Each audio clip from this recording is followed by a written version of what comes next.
Well, hi there, everybody, and welcome to another exciting edition of the SoCal Prep Report. Richard Strell with Bob Gibson, Dan DeForest, and of course, Randy Rosenblum standing by.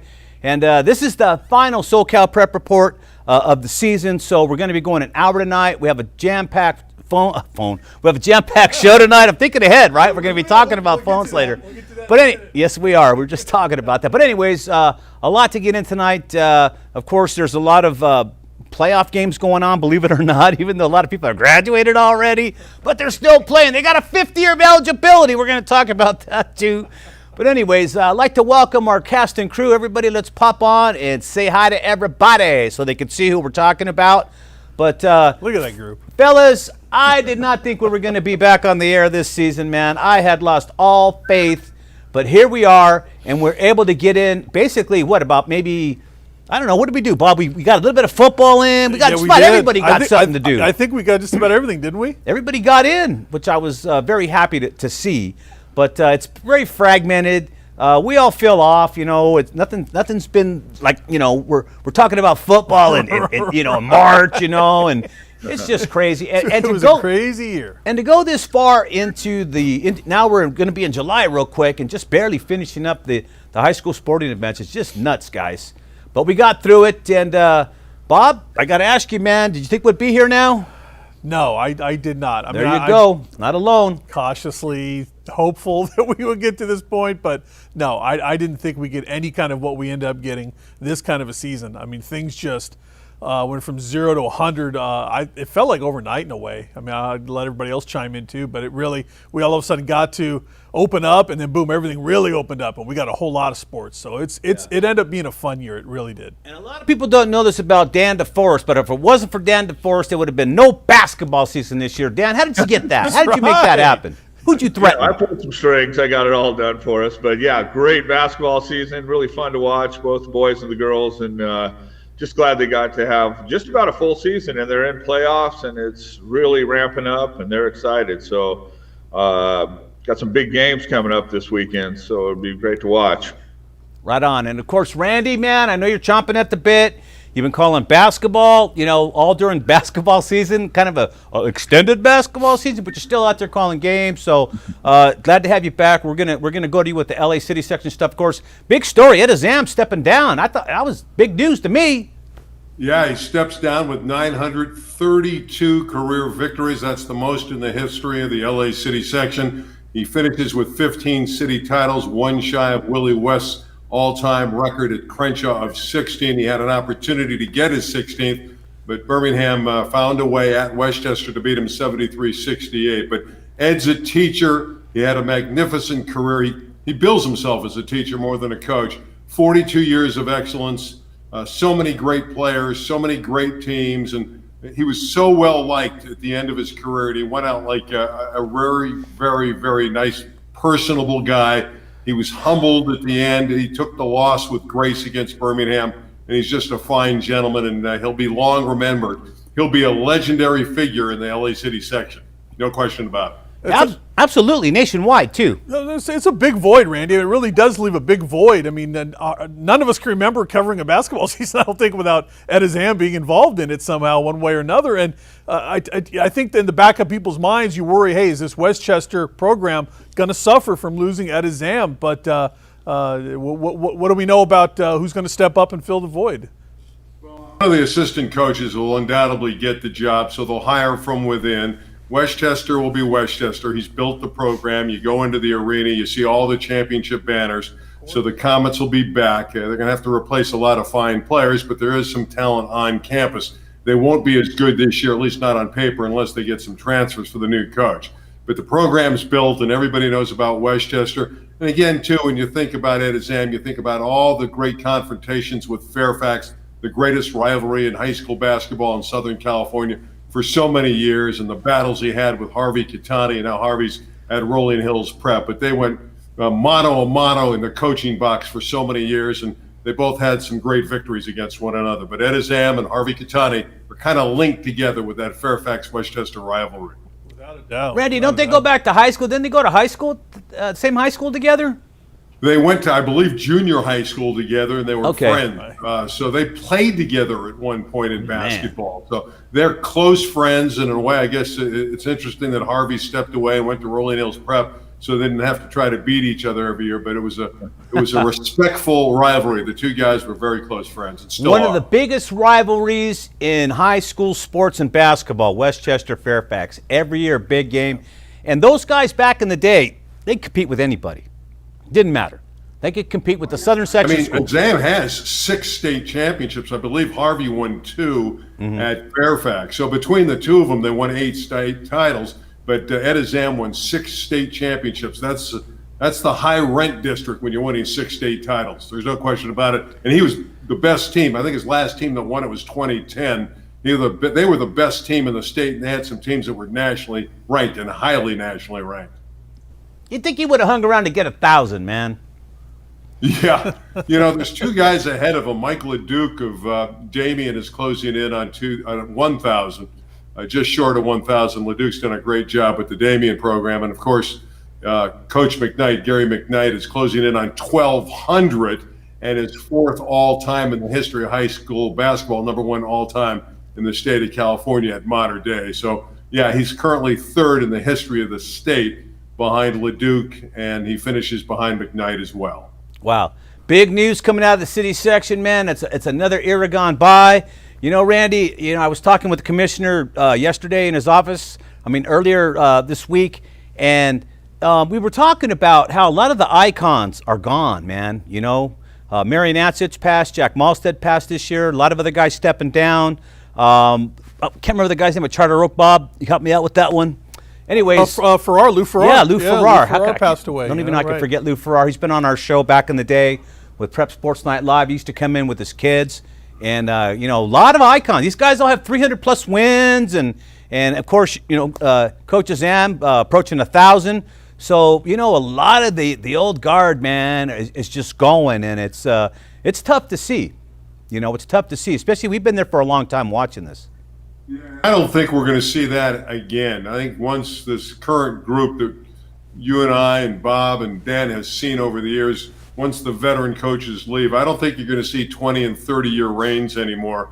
I think you'll see more turnover. That's just how life is in the 21st century. We need to appreciate the Ed Zams of the world. Absolutely. Guys that have those long coaching careers, they stay put at one place. And you did mention Harvey Catani, the Fairfax coach that's over at Rolling Hills Prep. Man, what a job that guy's done. He's the master. This guy goes from a big LA City school, great program, and then he cashes it in to go to a startup, pretty much Rolling Hills Prep. They now have about 350 students in that school, and it's 6th grade through 12. So the basketball pickings is kind of slim, but yet they're ranked number 10 in the state of California. They give modern day fits every time they play. They don't kill them. They play a tight game, and you got to give Catani credit. But I don't want to take away from Ed Zam's moment. Finally retiring, just a great coach at Westchester, and man, I'd love to sit with that guy and start talking about all the players he's had, where everybody's gone, what were some of his favorite teams, and just talk about those days because. Those were some of the greatest basketball games with Fairfax and Westchester. And again, as you mentioned, 6 state titles. That's something to be proud of. Yeah, what's interesting when you talk to Ed, he doesn't really think about the numbers. He wasn't devastated that he didn't get his 16th city title to tie Willie West. He's not really into the championship. Certainly he wants to win. He's into teaching. He's a guy that loved practice as much as the game. And he loved his man-for-man defense. So that's what will be remembered at Westchester about Ed Zam, how he was a teacher for so many years and loved his kids. Yeah, the championships came, but it was about teaching for Ed Zam. All right. So many great players. You mentioned the championship banners. How about all those retired numbers up on the wall as well? How many players did he put in the NBA, right? So many great players come through that Westchester Comet program. It comes to mind immediately, but there's a laundry list of great players that came out of Westchester that went on to play, and the same for Fairfax as well. Harvey Catani had a number of guys move on and play in the NBA. One of them is Solomon Hill, was currently in the NBA playoffs. So there's a lot of guys that came out of that great rivalry, and Edizam has about 10 or 15 kids that went on to the NBA. All right, Randy, thanks for that. Let's move on now, guys. Basketball playoffs, since we're talking about basketball, and we just talked about the great Edizam moving on. Let's look at the girls' basketball playoffs.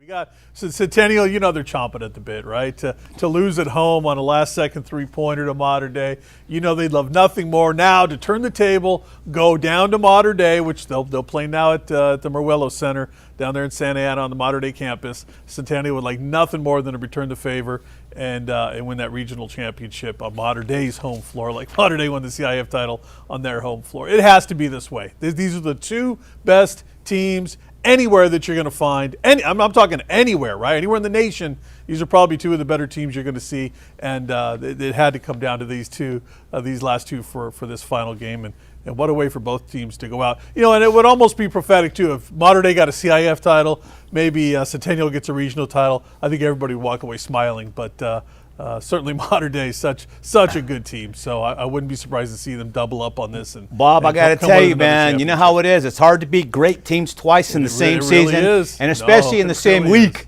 So here we go, man. What did Centennial learn? What did the Lady Centennial team learn against Mater Dei last time? We're going to find out. But I have a sneaking suspicion they're going to be highly motivated to come out and take care of business. No doubt it'll come down to the last second as well. I mean, these two teams are so evenly matched, so much talent on the floor. Right, you'll get another last second basket, I think, one way or the other. Another classic matchup. So it's going to be a lot of fun. All right, let's continue to move on. Let's look at the girls 1AA division. Linwood at Towanda. Of course, Linwood used to be it back in the 80s and 90s. Their boys and girls teams were monsters. You know, they were giving everybody at the upper levels fits. They're back in the picture in the championship game against Etiwanda. Etiwanda is one of the best basketball programs, boys and or girls, in the country, Bob. And I think the only thing that stands out here is not the two names of the schools, it's the seeds. Look at the seeds these two schools came in at to come through here, right? Yep. You know, Mission Hills got taken out early by Linwood. You know, that took care of that. You know, West was the number 2 seed. Etiwanda took care of that. So, right, we're used to seeing these school names here, just not the seeds they had to come through to get here. But nonetheless, man, the talent always wins out, right? And these schools always seem to have top talent. All right, let's go to the 1A Academy where we see the talent is loaded. You got Rosary Academy. This is the Rosary Invitational, or, you know, it's getting that really way. has been. And, of course, it's either going to be Long Beach Poly, Esperanza. They're in the middle of it right now. I'm sure we're going to get a score update right now from Larry's checking it out. But Long Beach Poly won the Southern Section, their 6th title. Right. The 123rd in the school's history. We'll see what happens. They should beat Esperanza and get in the final against Rosary. I cannot believe Rosary's the number 6 team, and they're going to face, more than likely, Poly. That's going to be a good one. Hard to think Rosary's under the radar at any time, right? Coach Rich Yoon, he's always got. It's final? Long Beach Poly 80, Esperanza 52. There we go. There we go. Long So Beach Poly 80-52, Rosary. Bob. Rich Yoon does such a great job at Rosary. A couple of state titles in recent times for Rosary, but right back in it again this year. You know, a program like that, right, you're going to say, oh, they're the number 6 seed. Who cares, right? The seeding is out the door, man, because a program like that knows how to win, knows how to beat top seeds. They know what it takes. So no surprise whatsoever Poly and Rosary get into this final. All right, let's go down now and take a look at the 2AA. We're going to got Mater Dei Catholic, of course. That's not the Mater Dei here in Southern California, going San against Diego. Alamany. Yeah, Mater Dei Catholic of San Diego. We saw Alamany, and certainly Dan can speak to how good Alamany is too, to taking out his Korean Lutheran team just a couple of weeks ago. What do you think, Dan? Let's get Dan. Let's let Dan weigh in Come on this get in one, there. Dan. What do you got to say about this one? I have to say, hey, they have a tough team. They play you up and down the court. They get up on your guards. They get up on your big man. They play physical. They play college basketball. Yeah, they steal the ball. They get layups. They have a good power game inside. I mean, they were really big inside in there. They could really shoot the ball. So it's going to be a tough game. That is a tough team. Offense. They're physical, aren't they, Dan? Oh, Dan, they're physical. Physical, strong. Yes, you know, even the guards are physical. They're banging you, coming up the court. They're trapping you. I mean, they really give you a bad time. So I don't see anybody beating them. Dan was calling them like, the Pistons. What do they call them? The bad Right, the girls, bad boys, bad girls. You know. Hey, Listen, they played man. a little bit that way. I'm telling you. When It you get got chippy. They were playing really rough. Yeah, they did. Listen, man, when you refs were letting them play. It was crazy. when you get to this point in time, the CIF championships, and you get into the regionals of the state, it's all physical, man. Unless Yes, your sir. team is run and gun, baby. But once you get to the hoop, they're going to knock you down. So it gets very physical at this point in time, and I don't blame them for playing a physical brand. If you have the size, do it. If you have the length, use it. Yeah. It's No free very, shots, very no common. free shots, no open drives. It was just knocking them down and Yeah. and No, it you were- was Nothing wild. wrong with Earn your that. points. Remember, Jordan rules, well, that's how they play. Anybody in the paint gets knocked down. They got plenty of girls on the bench that can replace and knock other people down. Right. But it's just a brand of basketball. There's nothing wrong with it. The defense always tightens up in the playoffs. And if you come out and you start off in the first half with heavy offensive power because they're not D'ing you up enough in the second half, Right. people start hitting the floor Right. because they start D'ing up. They start D'ing up. And We've all seen it. It's clean. It's fine. It's just a brand of basketball. I'm going to be interested to see how that game turns out because Almani's physical. And, that's what it takes in these finals, Bob, to get to the sure. next level. All right, let's continue on. Taking a look at the girls 2A division. Westlake and El Camino going at it. Look at El Camino and El Camino Real, Bob, in the semifinals. Right. What's going on here? That's a great matchup, right? That's a LA team and a San Diego team. Yes, sirree. They got in that matchup there. Yes, sirree, Bob. All right, that's cruise gonna on. be Mary good, too. Star of the Sea here. Mary Star. This is the what do we call this? Is this the 3AA? Yes, it is. The 3AA Rancho championship Bernardo on the game. other Yeah, side, Rancho Bernardo, San Diego going on. Mary Star of the Sea, Bob. A lot of San Diego teams get into these finals. Well- I tell you, that's rare. We don't see a lot of San Diego teams get to those regional finals. So I think that's good to see. That speaks well to the San Diego section. I think the way they did it this year, Bob, because the state was not going to have a championship Right. game. NoCal would not participate. Central California's not participating. So basically, it's the Southern Regional, I believe. So I believe it's all the Southern section, the City section, San Diego section. right. They're all going at it. That makes sense. So, hey, you know what? If you're not going to participate, that's fine. It's your option. But life goes on, and the championship games go on. So it's basically SoCal versus San Diego counties here as we go through this. Southern City and San Diego sections here. All right, continuing on. Going into the girls 4AA, South Pasadena, here we are. Buchanan Del Norte. I got one ahead of myself. Again, Buchanan up in, that's up north. That's up in Fresno, right? So That's we a got wrestling school. Yeah, it is a wrestling school, but they're playing basketball now. And that girls basketball team's going to play for their title. Yeah, and the girls are wrestling now too, and I'm sure Buchanan's got a great wrestling team up there with Right. the ladies, but they're playing Del Norte in that bracket. All right, let's continue on. And now we get to South Pasadena and Roosevelt. Bob, look at Roosevelt. They just took apart Eastlake in the semis. They took apart San Dimas in the quarters. I don't know, man. South Pasadena didn't struggle, but you look in their earlier game, they didn't blow anybody out either. It was supposed to be an easier bracket, right? It's funny in the top in the higher brackets, the Open, the D1. We talk about how many times schools have played each other, and we've seen these matchups over and over again. But in these lower brackets, you see a lot of like South Pasadena, Roosevelt. When is that matchup ever going to happen? Never. It probably never is. No. So you get a chance to see different areas, and I think that's one thing that's cool is you see kids from different areas get a chance to match up with each other, and I think you just don't know what to expect in some of these matchups. That makes it even more fun. Yeah, and South Pasadena, they're a seed coming in. A seed. Not that it matters in these brackets right now. Like we Everybody's said, good. Throw the seedings out there. Everybody's good. Bakersfield Christian taking on the Academy of Our Lady of Peace. There you go, Bob. Where's that school? See, there's another one. I You've don't been know where that talking school about is Our at. Lady of Peace all season, Bob. Stop making a all joke. right. This is going to All be a right. good game. Randy might know. It's going to be a Randy great might know game, what all right? I'm saying. Continue on. Let's move on to something else here. Fallbrook. I know where Fallbrook's at. Now, this is the girls' state 5AA. And yes, Fallbrook's in San Diego taking on Strathmore from San Diego. So here we go, There Bob. you go. I believe that's all San Diego fun, all right? I think that is an all. All right, if they're not, I was just guessing on that one. San Fernando taking on the Trinity Classical Academy, Bob. Another interesting name talked of a about them school. before. Don't know a lot about them, and neither do you. But it doesn't matter. Let's give them the respect they deserve. They are in the championship game, and I'm sure in the future we're going to know a lot more about these guys, especially if they beat San Fernando. Hey, that's a 1-2 matchup right there. So that tells you right there. Those Yep, top absolutely. two seeds got through. All right, let's go to the Boys Open, and we get Randy Rosenblum in here now because Randy's seen a lot of these teams. He's been calling games, for another network all this time, and so he's going to be able to give us some information here. Torrey Pines, Etiwanda. Torrey Pines is the #1 school. They're better than Sierra Canyon. They're allegedly better than Corona Centennial, Mater Dei, everybody. You name any school, Torrey Pines is the bomb this year. They are 29-0. They tear apart everybody, but now they got Etiwanda. What do you think, Bob? That's a whole different level right there. That Torrey Pines team is very good. Not only have they been tearing people apart during the regular season, they have wins over Corona Centennial earlier in the campaign. They beat them by 4. I believe it was 66-62 very early in the season, and Corona Centennial went on to win the Southern section. They opted out of the regional.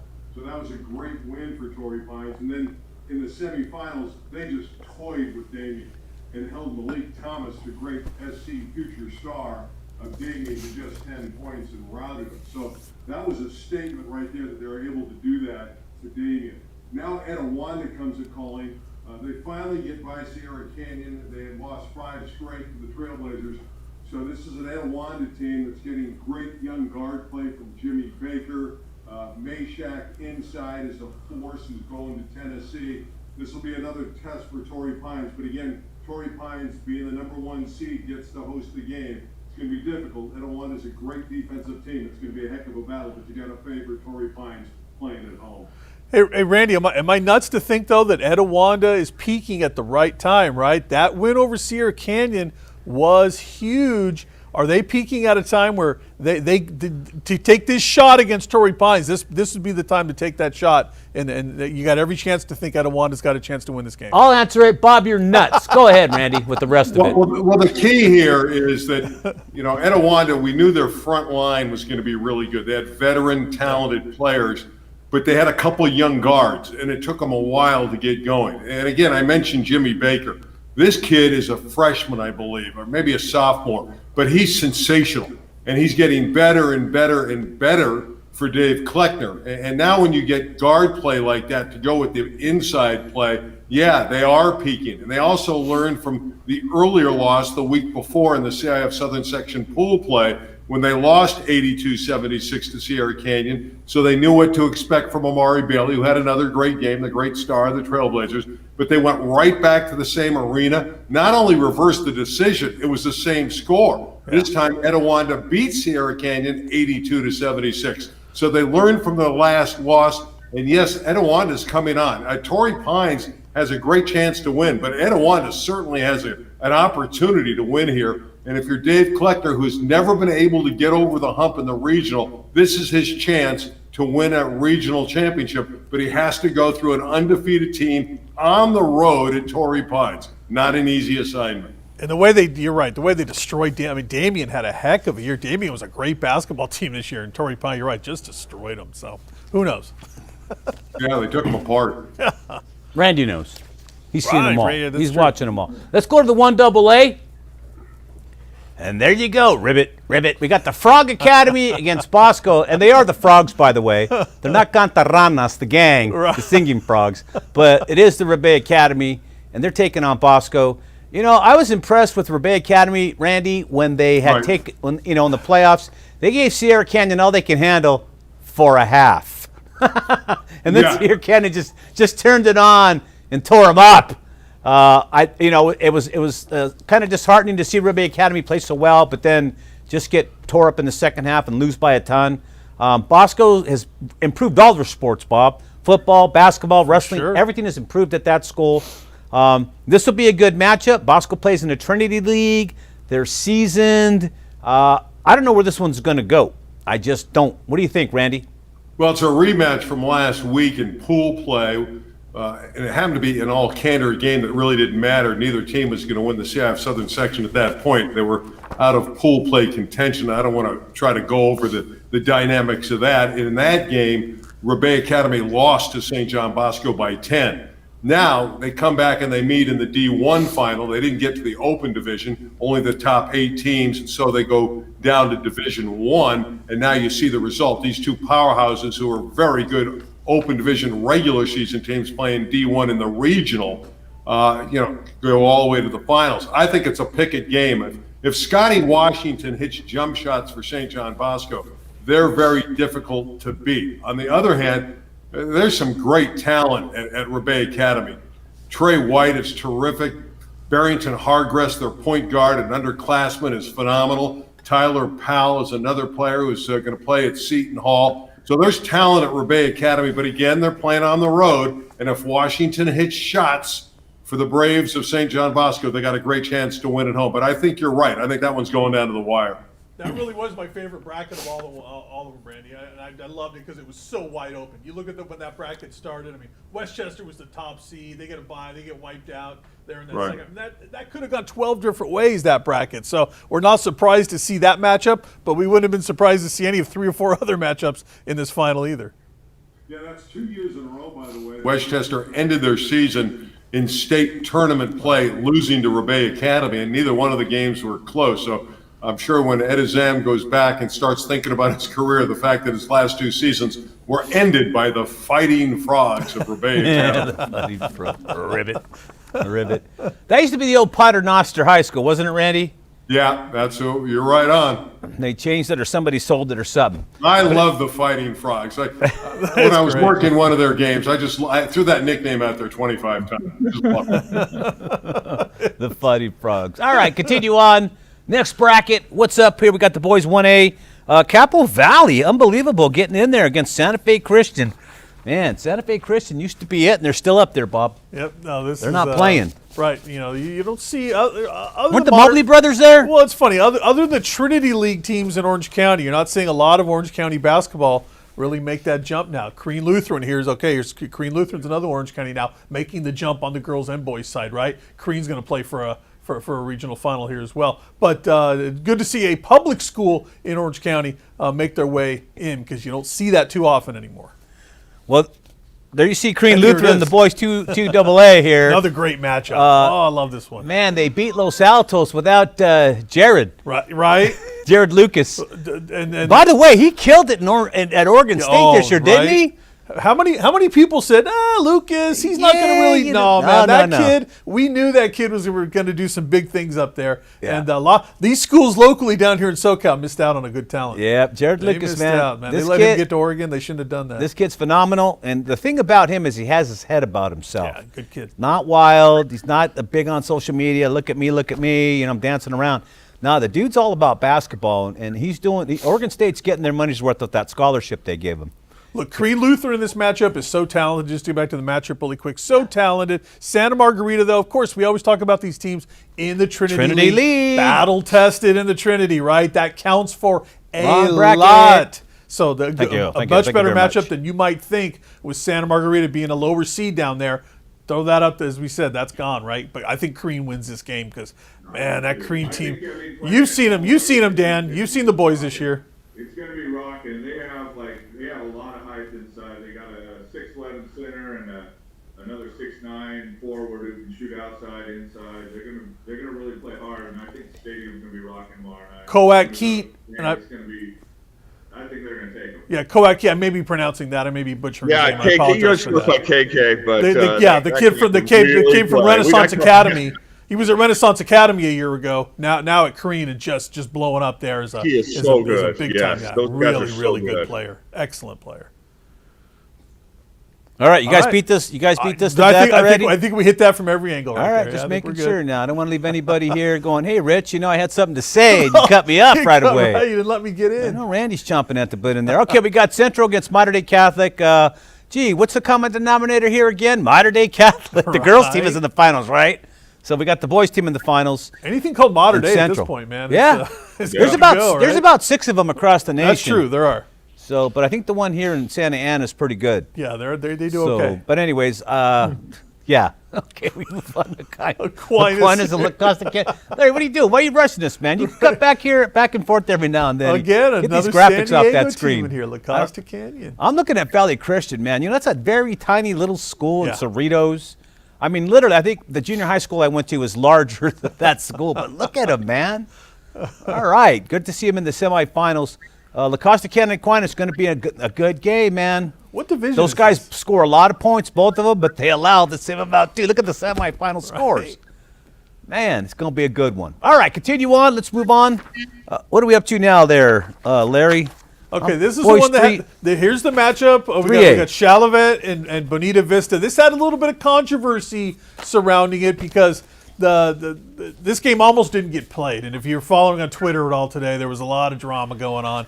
Fortunately, they're going to get the game in Monday, but because of religious considerations, Chalavet, a Jewish school, was, of course, not going to play on Saturday. Well, the original schedule said, hey, this game is going to be played on a Saturday. Well, religious considerations, they're not going to play on that game. But Bonita Vista said, hey, we got coaches and players who have vacation plans. We're getting out of town. And everybody said there were some feelings hurt earlier on today, but I'm glad the cooler heads prevailed. We are going to get a basketball game apparently on Monday between these two teams. I heard they were talking about moving this game up to September, man, because everybody had stuff going on. They might have. There was an RV trip planned. You got 30 players, coaches, fans, and parents and all that. So you gotta get everybody accommodated. Look, I can see. Bob, we're in 2021 now. Right? Well, I can see it because in a way you say, look, the schedule's been out for a long time. We know this championship game is going to be on a Saturday. So did Chalavet have a chance to bring that up to the Southern Section and say, hey, look, if we were to the state committee and say, look, if we get to this point, this isn't going to work for us, right? And everybody's got to know, hey, we've got a team here that needs that kind of a consideration. And I don't know who was let in on that and who made those decisions or whatever. The school probably maybe should have been a little more on top of that, but regardless, that's gone now. I think everybody's going to get their vacation, hopefully, and everybody's going to get a chance to play, and nobody has to compromise their beliefs in order to do it here. I don't know, so Randy. that's Did you good hear news. about that back there up in the west side about this Yeah, game? we heard about it. I think the school wanted to play on a Sunday. That was going to be the compromise position, but I'm glad they finally agreed on Monday. We didn't want to forfeit in the game. That would have been ridiculous. So I think it's something that the Southern Section is going to have to take a look at in years to come. You want to solve that problem before you have the problem. So if you know there's any religious school that's in the bracket that has any opportunity to get to a final, you need to know what's going to happen ahead of time rather than do it on the fly. And I think that's what happened. The school makes it to the finals. They have religious consideration, and nobody thought about it ahead of time. And I think this should have been handled earlier.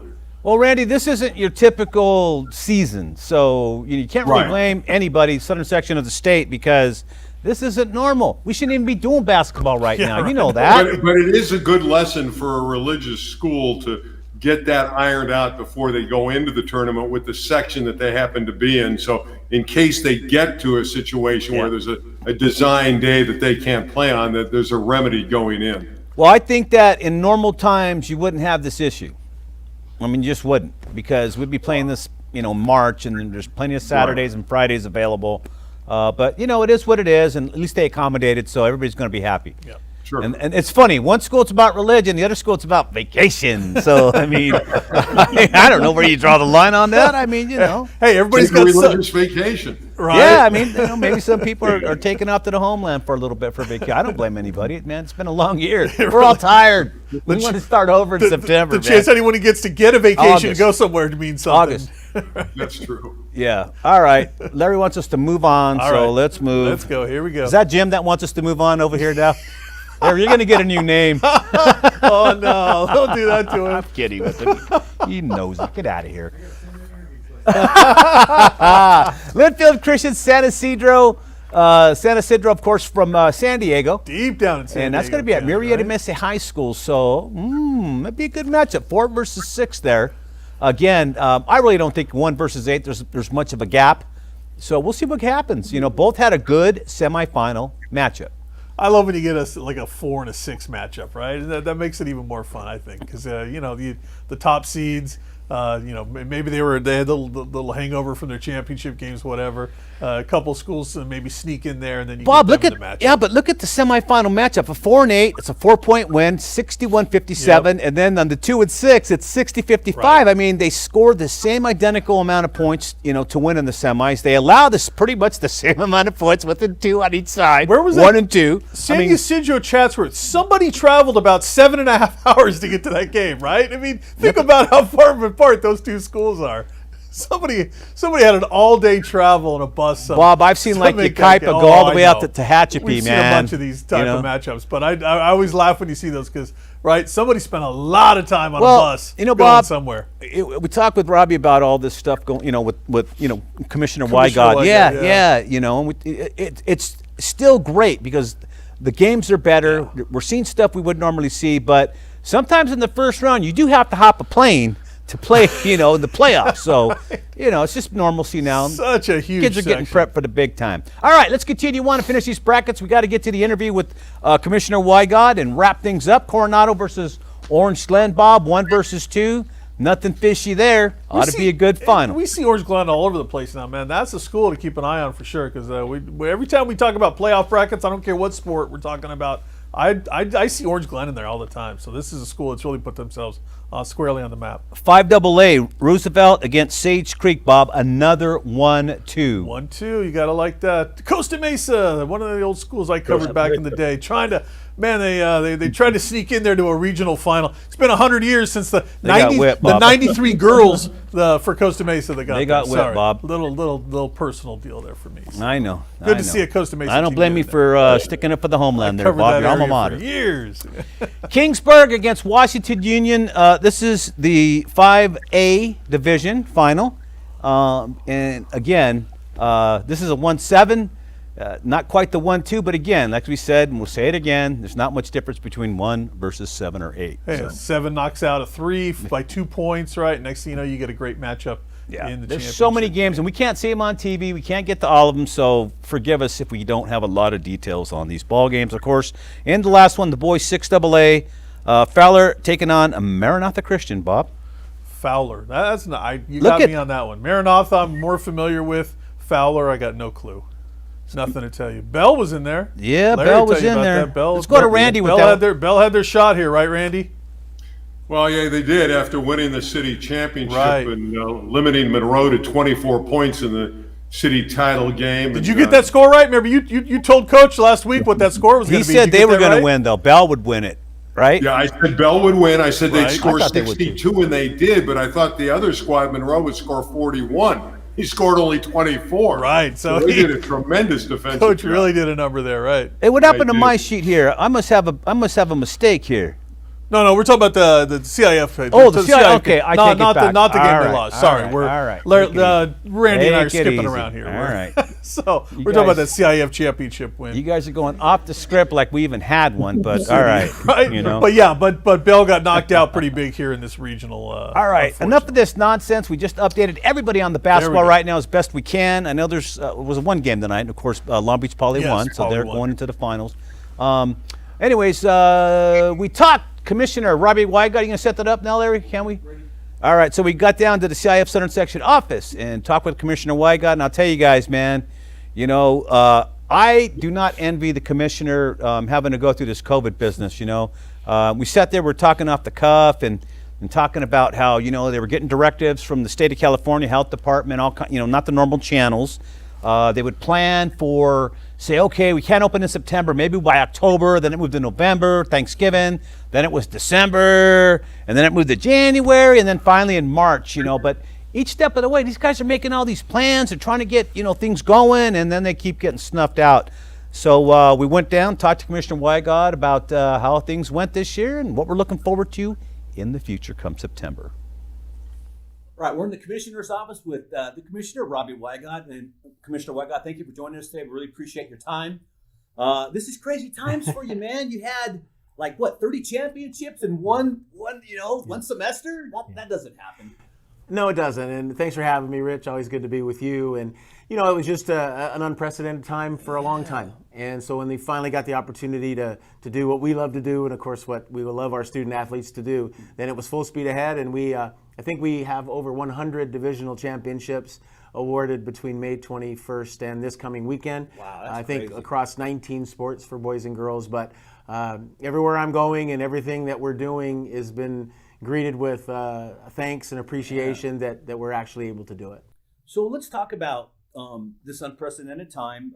I've been through about 4 commissioners now. Nothing like this has ever come. Nothing like this has ever come during Thomas's, Bledco's administration, Crowley, all the guys. So you were really you were really tested as a leader and everything else. What was the lowest moment for you? Let's get down to that. Well, it was tough to be the commissioner when this happened because, again, there's a 108-year tradition in this organization, and you don't want to be the one that, it all fell down. But I think for me, the darkest days were December, maybe middle to late December. Things just were going so poorly.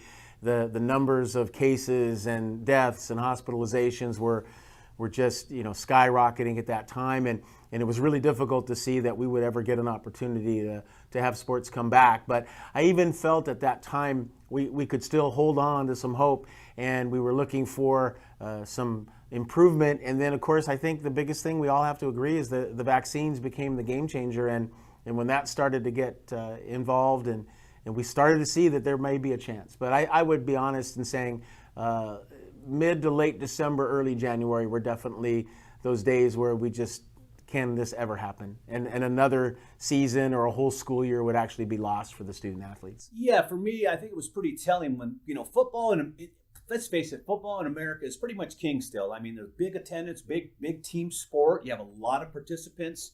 And when that doesn't go on, something seriously is going on because nothing usually gets in the way of football. It just doesn't. Yeah, and it was frustrating because it was being played other places. Yeah. Other states were doing it, and there was even club football that had kind of risen up in the place of high school. So that, I think, was really frustrating for our student athletes and our coaches and our communities, just to see that other states were playing, having even state championships, doing a lot of things that weren't happening here in California. Yeah. And so that was hard, and again, kind of contributing to that time frame we're talking about. And let's be clear, many people have said, well, what's the commissioner doing? The commissioner doesn't make the rules. He has to follow the directives of the high schools, the principals, the group. And in this case, it was even beyond that. It was the California Department of Public Health. And I don't know how many people really understood that.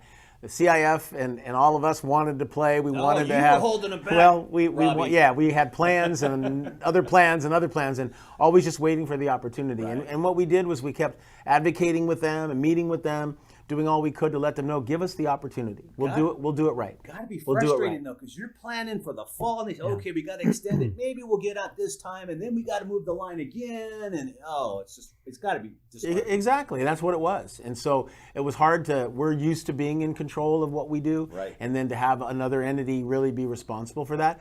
But again, we just tried to keep in front of them, try to keep telling them how important it was to get student athletes back in a healthy, safe way. Mm-hmm. We believed educators and professional educators would do it right, and just give us the chance. And that's all we wanted, give us the chance. And then when they finally did, I think it shows what could be done and has been getting done. Well, I got to hand it to you guys, and you got to hand it to all the coaches and even the athletes who somehow were able to stay in the game regardless of whether they were going to school, had to stay home, had to work it on their own, maybe work out with some friends. I mean, it's just tough to figure it out. It's just, there's no uniformity, there's no conformity at all. Well, I'm really proud of our student athletes and our coaches and our schools because they were staying engaged, staying connected, continuing to work for something they didn't even know would be there at the end. Mm-hmm. And that's a lot to ask. And so as I've been around, again, at these championships and seeing them, I've been very clear to thank those student athletes first because they had the hardest job in a way of staying motivated and staying engaged. But our coaches and our athletic directors and our principals really try to keep everything connected, keep the students active, keep them involved so that hopefully they'd get the opportunity. And so, again, I'm really proud of our schools. I think our schools have done a fabulous job of shepherding this incredible time that we've been through to get to the end where we are, which has really been a celebration over the last few weeks, months. Yeah, there's been a great celebration and an appreciation for high school sports. So we're moving forward now. Things are getting lifted. Masks are no longer being required everywhere and so forth and so on. Like you said, obviously the vaccinations may be, heading this off and everything else. What about the fall? What are the plans for the fall? Are we going full steam ahead like usual? We are, and we expect to go forward with 3 seasons of sport again, fall, winter, spring. We expect to have everything start on time and be able to go ahead and let the student athletes get back to what they're normally used to doing. I think we've learned a lot. It's been great in terms of what we have learned on how to manage things. I mean, if for some reason we end up going back in the other direction a little bit, we still understand testing, we understand mask wearing, we understand protocols, we understand a lot of things that, again, we can still manage. But certainly, I'd like to believe we're through the worst times, and as we go forward, we're really looking to be back to what we all expect, and that's my expectation going forward. Everybody's hoping for that. Everybody just can't wait to get back to some semblance of normalcy. And now we've seen the Dodgers the last 2 nights and capacity crowds, and everybody seems to be okay. And we'll find out. I mean, it's open air, right? Everybody's outside, so it's pretty cool. During the COVID thing, we've been able to televise a game or two for women's basketball and stuff like that, and it looks like everybody was paying attention, doing the distancing. So maybe all this paid off now, and now it's proven now that we can actually get into arenas, high school gyms, and watch games. At the end, it is a class. It is important in the community. It teaches a lot of things. Leaders coming out of that. Teamwork is the most important thing. Because if you look at athletics, it's almost like a job. You got a group of people, you're all working for a common goal, and you just do your job. We've always believed that it's really the platform for life lessons. Absolutely. And the classroom outside the building. So we know how important it is, we know how valuable it is, and I think with it being gone, again, my real hope and expectation going forward is an enhanced appreciation for what coaches do, what student athletes do, what CIF people do, that we all keep kids first and wanting to do what we can to deliver for kids. And I think that's what we always have done, and we were prevented from doing it, and we've been able to get back to it. And I just really look forward to a brighter day ahead, and something that will continue to go on beyond the 108 years and see where we go. But it's really it's an incredible feeling to think of where we started the year and then where we're going to end. And I think we're all pretty excited about where we're going to end. And you can put your phone on the hook now, right? Yeah. People aren't calling like, hey, what's this going to be? This? Come on now. Yeah, it's really been nice, as I said, and I've been really grateful going around. I've been at lacrosse, tennis, basketball, soccer, wrestling, volleyball. I'm going to baseball and softball this weekend. I mean, I've been at so many of our championship events, and the uniform theme at these events has been, thank you. We're glad we could do this. We appreciate your work. And certainly I return that back to all the schools and all of our educators that they've made this happen. We've done it together. It's what we do. We work together with them. And as I mentioned, it's just a great feeling to think of where we were in those darkest days to where we are today. And the thing is, I hope you guys can pick up where you left off, because your administration that I've seen so far, and I've been through 4 of them now, is you guys have been the most innovative, the most forward thinking. You changed the playoffs. Nobody would touch those playoffs. You guys did it. Made the football playoffs better and other playoffs better. You got matchups that we haven't seen before that are great. Yeah. The games are better. They're more competitive. It's no longer geographically done. I mean, you guys had a lot of head of steam going, and then stop the brakes. So I hope you guys can pick that back up, man, and keep this rolling, because it was a pretty good gig. It's been a pretty good gig. Well, and we will, and it's come back that way. We have a lot of new teams that won championships this recent time frame, and teams never having that opportunity before getting it, and the games are closer and they're more exciting. I think every one of our boys basketball championship games was decided by 10 points or less. Yeah. There was one game that was decided by 11, and every other one was less than 10. Yeah. And I think when you see that, you realize you're matching up the right people. No. And that's just one example. Yeah, it's one example. Our girls basketball open division final is maybe the best girls basketball game anyone's ever seen. They've been saying, down to overtime and a 3-pointer at the buzzer to settle the open division on the girls' side. So, as I said, there's just more and more examples of competitive playoffs showing how much fun it is when it is that competitive, and you're matching the right schools, and we're really excited about where it's been in the 4 or 5 years now that we've done it, and that will just continue. Yeah, very good. All right. Well, Coach. Well, you were a coach, Robbie. You coached for a long time, man. I take that as a compliment. Yes. I do. But anyways, Commissioner, but that's who you are now. Got to give you the proper respect. But Commissioner, thank you for your time, man. We really appreciate it. We try to come in once a year. COVID kind of kept us out last year, but we're really glad that you guys are coming back. And thanks for sticking in there for everybody, man. Well, thank you, Rich. I always enjoy being with you, and thanks for all the good work you do. It's great stuff. There's great stories out there, and I know you tell them, and we appreciate the work that you do. Thank you very much. Okay. All right, it's Commissioner Robbie Wigod, CIF Southern Section. We're back, baby. We're back. Back to you, Rich, in studio. Thank you, Rich. I appreciate that. Oh, man, that was loud. But anyways, yeah, I threw it back to us. Threw it back to yourself. Anyways, yeah, hey, listen, man. The commissioner did a great job this year. Southern Section did a great job this year.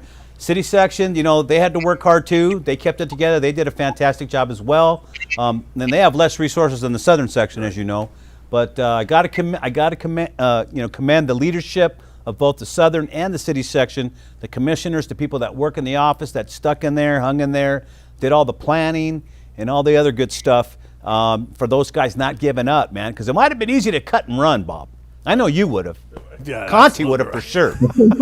Yeah, for sure. Unprecedented times, man. There was no handbook for anybody to get through this time, but everybody made it through, right? Everybody kept their heads, as you mentioned. And so the point is, a lot of smart people at these organizations, Southern Section, City Section, at the state level. We got a lot of very intelligent people. They kept their heads about them, and they got us through this. And here we are. We're on the other side of it. Let's hope, and we can get to, as Commissioner Wigod said, full steam ahead, everything back to normal come end of August here when we start up a new school year and a new athletic season. So congratulations to everybody there who helped get that done. And I see optimism, right? They need to Commissioner Wigod, and I made that mistake too once upon a time interviewing him. I called him coach too, and he took it as a compliment at that point too. But talking about December and how everybody was kind of down about where we were, and then we got to that point where we could come back. So that's fun. And that's the reason. Good. That's the reason I think Commissioner Wigod makes a good commissioner, simply because he came from, not only from the neighborhood around here, but he coached. He started, as an assistant JV baseball coach and worked his way up to the ranks. Had some success and ended up commissioner. And obviously that's what you need. You need somebody who knows the neighborhood, knows the area, has been watching things, and has ideas. And that's what it takes to succeed and change with the times. And apparently they did it in a big way, because we have seen more competitive games. We will see more competitive games. And he's right about basketball. There's always blowouts, but there wasn't any this time around once we got up to the championship rounds. Go ahead. I was just going to say real quick, I know, Randy, you're so close with everybody over there at the LA City section. There's a good relationship between the Southern and the City section, the people in charge between the two sections. Well, I don't think there's any question about it. And they've gotten closer through the pandemic because everybody had to work together as one. You have to communicate, even though they weren't playing each other, because you were trying to stay within your own league for the most part in the different sections. I will say this, I can't imagine how many times in the LA City section they tore up schedules. They had a Schedule A, if we start on this date. It's a Schedule B if we're on this date. But over and over, they had to work tirelessly to try to put schedules together for all the different sports, for girls and boys, only to be denied, and then try it again. So the persistence of the section, the City section, Vicki Lagos, the commissioner, she was very, very low-keyed through this. I thought she handled it brilliantly. She took it day by day, didn't jump to conclusions. Great assistance from Sports Information Director Dick Dornan as well. And the City section, like their counterparts in the Southern section, their friends, their brethren, did a terrific job. And here we are. And I like the word that Commissioner Wigod used, celebration. We should celebrate the fact that our kids, our student athletes, are going to get through a rigorous, difficult time and come through it in a great way. Absolutely. Now, looking ahead to this fall here at LA 36, and we're teaming up for Prep Sports Media, and we're going to be bringing back Prep Sports Night Live, guys. For those of you that have been around back with Sportsnet, Time Warner, man, we had a ball working there. Doing a live prep sports show on Fridays. We're bringing it back here Friday nights, 10 to midnight. So after the game's on Friday, all you got to do is tune into 36. We'll put out some apps there where you can get it live on your phone by just making one click. Boom, we're on. You can watch the games. You can watch them anywhere. There's going to be so many platforms. And so we're going to be doing the show Friday. We'll have plenty of stuff going on. We're going to be taking phone calls. We'll have interviews. The night belongs to you guys out there.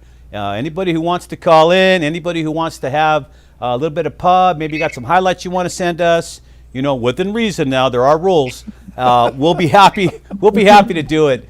We had such a blast. Randy, you remember doing that show? We had football game before on a Friday night, and after we got done doing the live game, we came back to the show, and it was just a fun time, and everybody really enjoyed that. Yeah, and what I like about it is the fans become the star of the show. Rich, you do a great job with it. Bob, you'll have fun. I might get involved. Dan might get involved. But it's the fans from the different venues, from the different schools that want to brag about their school or vent when their team loses. That's what makes the show so great. And the fact that it's a 10 to midnight slot makes it work. All the schools in Southern California are going to want to get involved, and we are going to bring up new stars from different venues, different fans from around the area. It'll be fun. And it's live. It's in the name, Prep Sports Night Live. It's live. So we'll be there waiting on you. It's just going to be a blast. We're going to schedule a ton of stuff. And there's more. Should we say, there's more. But wait, there's more. There's more, but that'll be up and coming. We have more announcements coming up because we have a lot of things planned, man. We're gonna tear it up. I know, Dan, you've been working hard. We have all been working hard, getting ready. What do we got? 65 days Something or 70 like that, before kickoff, man? It's quick. It's We're coming. Gotta work, baby. It's coming. Yeah, we've been hustling, trying to get everything ready, get the website ready, get make this interactive, make it a great program for you. You guys are going to really do a great job. I'm really excited to be part of it. Yeah, we're going to tear it up, man. We're going to have everybody and anybody can be involved. Doesn't matter where you go to school, man. We know the upper echelon schools get all the pub. Every year you're talking about 6 schools or 7 schools because they go deep into the playoffs and then there's state playoffs. But no, this is for everybody, man. Doesn't matter. Doesn't matter. That's the great part, right? Everybody talks about Mater Dei and Bosco and those schools, and we'll talk about them too. But man, we want to focus on every school, right? All the neighborhood schools. We want every school. We want every fan to get on the phone and talk about their Division 6 school or Division 8, whatever. It doesn't matter. Get in, talk about your school, man. You got the chance to brag and you talk about your highlights and your star players. That's what's fun about it. It's just going to be nuts. It's going to be a lot of fun. This is going to be the place to be, and believe me, we'll be expanding, and it's going to get better and better. So don't forget, we're coming up in the fall. Larry, what's the first show, by the way? When are you planning the first one? I already forgot that. I know it's coming up, though. It will be August 20th? August 20th will be the first live show. You got to tune in here. Put it 10 in o'clock. Calendar. You can go at 9:55 if you want, but 10 phone, o'clock's when we come on live. calendar right there. Tell them, Bob. Put it in your calendar. Everybody's got a calendar in their phone. Put it in August 20th. Yep. Put it in there. All right, fellas. We got 2.5 minutes left. Everybody gets a shot.